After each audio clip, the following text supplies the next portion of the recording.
எட்டாம் திருமுறை. இப்பதான் நாம திருவாசகத்துக்கு தொடரும். நாமெல்லாம் ஸ்டேட் பைபாஸ்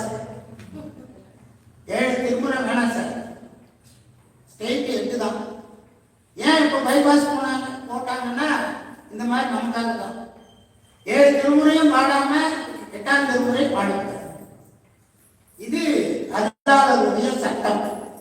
ஆனா நம்ம சட்டம் என்னன்னா, நம்ம சட்டம் என்னன்னா, நமக்கு எந்த திருமுறை வேணும், ஒரே திருவாசகம், அது பைபாஸ். இப்போ இந்த திருவாசகத்துல அடியார்கள்லாம் திருவாசகம் முற்றோதல் செய்யறாங்க, அவங்க பாடினா நல்லா.